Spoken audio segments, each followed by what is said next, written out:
Bonjour, j'espère que vous allez bien. Aujourd'hui, j'avais envie de vous faire une vidéo pour vous parler de transformation, de changement. Comment exactement on peut arriver à incarner le changement dans notre quotidien. En ce moment, je discute avec beaucoup de gens qui ont envie de manifester des transformations dans leur quotidien, qui ont des prises de conscience, qui ont envie de modifier des comportements, qui ont envie de se libérer de certaines émotions. Et très souvent, ce qui revient, c'est que ça se joue sur différents plans. Mais déjà, j'utilise souvent une image pour essayer de comprendre pourquoi c'est important d'aller vraiment incarner, de plonger en fait à l'intérieur de ce qui se joue pour pouvoir vraiment se transformer. Quand on a envie de faire changer quelque chose, c'est parce qu'on ressent à l'intérieur de nous qu'il y a des choses qui nous pèsent, qu'il y a des mémoires qui parfois nous empêchent d'avancer, qu'il y a des émotions qui stagnent ou qui tournent en boucle à l'intérieur de nous.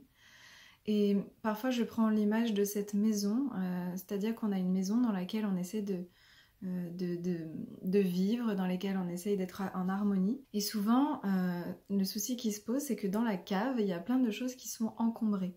Donc on a des vieux souvenirs, on a des mémoires qui traînent, on a des peurs, des angoisses, etc. Et tout ça, c'est caché dans la cave, c'est en dessous, dans notre inconscient, et on n'a pas trop envie d'y aller, on n'a pas trop envie de voir. On n'a pas trop envie de se retrousser les manches et de descendre pour aller voir ce qui se joue, pour pouvoir décider de faire le ménage, de désencombrer, de nettoyer un petit peu tout ce qui se trouve là. Le souci, c'est que c'est très difficile et compliqué d'établir un climat harmonieux et de vivre dans une maison où on se sent bien si dans la cave et au niveau des fondations, c'est un petit peu chargé ou c'est pas très stable. Donc c'est très important déjà de choisir, de descendre, d'aller voir ce qui se joue à l'intérieur.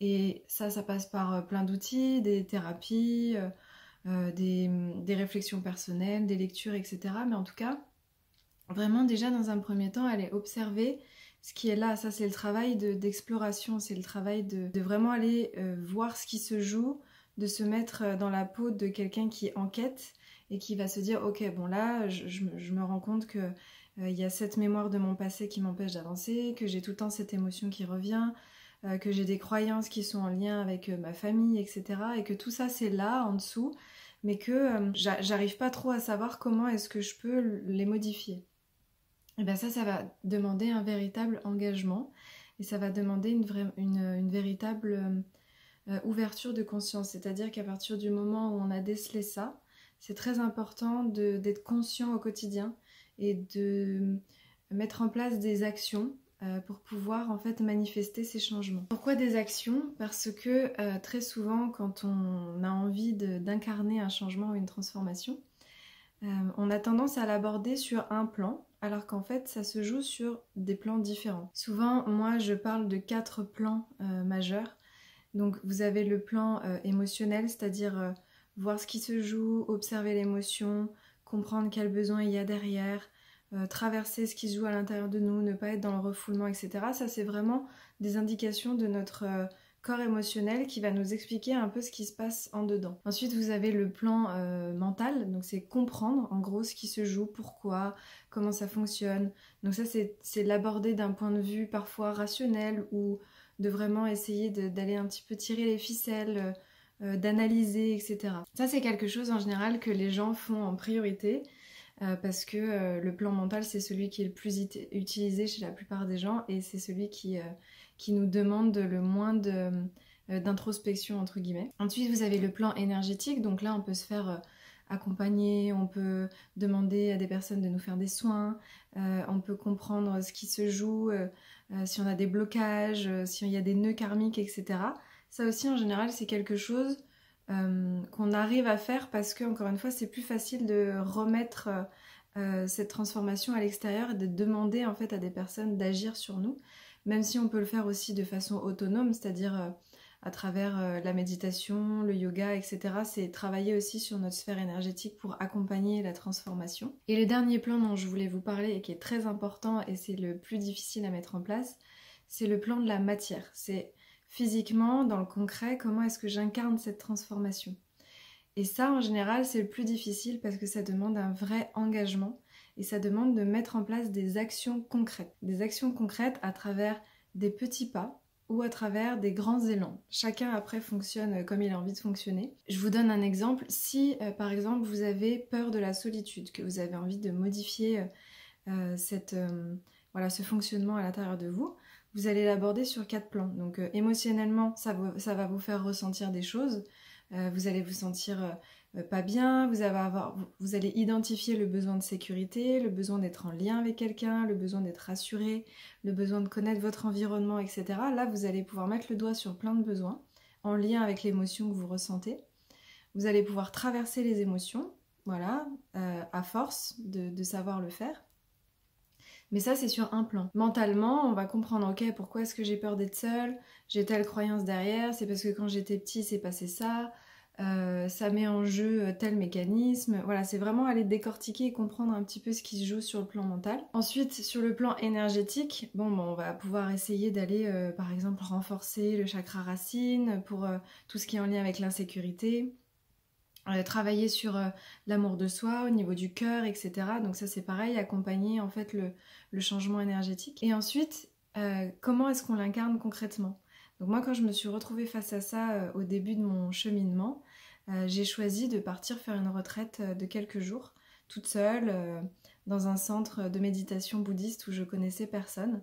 Et ça a été très très dur les premières 48 heures, c'était affreux. En plus je me suis retrouvée dans un dortoir, il y avait des toiles d'araignée, enfin c'était vraiment pas accueillant. Et franchement les 24 premières heures, je pensais vraiment que j'allais partir et que j'allais pas rester, ça a été très inconfortable, très difficile. Et puis en fait j'ai accueilli la peur, j'ai beaucoup écrit, on a beaucoup médité, je suis restée en présence avec cette peur. Et au fil des jours ça s'est apaisé, j'ai commencé à voir qu'en fait ça allait, que j'étais bien, que je craignais rien, que j'arrivais à m'adapter. J'ai commencé à rencontrer des gens avec qui j'arrivais un petit peu à créer des liens. Il y a quelque chose qui s'est détendu à l'intérieur. Et au bout de 5 jours de retraite, j'avais même plus envie de rentrer. Il y avait un calme qui s'était installé à l'intérieur de moi. Et ça a été le premier pas vers ok, je suis capable d'être seule et c'est possible. Ça a été une première action. Et ensuite, vu que j'ai encore eu à changer pas mal de choses en lien avec l'insécurité. J'ai choisi de continuer à me faire des challenges, à rester seule, à pas répondre. Je suis partie au Pérou faire 2 semaines au milieu de l'Amazonie. Bon, ça c'est une façon un peu extrême entre guillemets, c'est-à-dire je l'incarne à travers un grand élan. Mais après on peut aussi l'incarner à travers plein de petits pas. C'est-à-dire on peut choisir de couper pendant une journée, de pas être trop sur les réseaux sociaux, d'apprendre à poser ses besoins, à ne pas tout le temps vouloir se mettre en lien avec l'extérieur, apprendre à rester avec soi. Ça, c'est plus une façon un petit peu plus, on va dire, lente, entre guillemets, ou plus posée par rapport à ce que nous, on est capable de faire. Mais c'est pour vous dire qu'il y a besoin d'incarner quelque chose concrètement quand on a envie de manifester cette transformation. Moi, aujourd'hui, le message, c'est vraiment si vous identifiez des choses que vous avez envie de changer à l'intérieur de vous, vraiment, observez comment vous le mettez en place sur ces 4 plans et qu'est-ce que vous pouvez faire concrètement pour l'incarner dans la matière. Si vous avez besoin de partir faire quelque chose, si vous avez besoin de mettre en place quelque chose dans votre quotidien, si vous avez besoin d'être accompagné à travers du soutien, parce que moi très souvent quand je mets le doigt sur une problématique, je choisis aussi de me faire accompagner. Voilà, c'est vraiment comment est-ce que dans le concret, vous pouvez mettre en place des petits pas, des engagements envers vous-même pour pouvoir vraiment incarner cette transformation. Et je vous assure qu'il n'y a rien de plus puissant pour pouvoir vraiment manifester en fait ce changement que vous avez envie de voir à l'intérieur de vous et à l'extérieur de vous. Ça peut aller très très vite, ça peut vraiment se mettre en place très rapidement.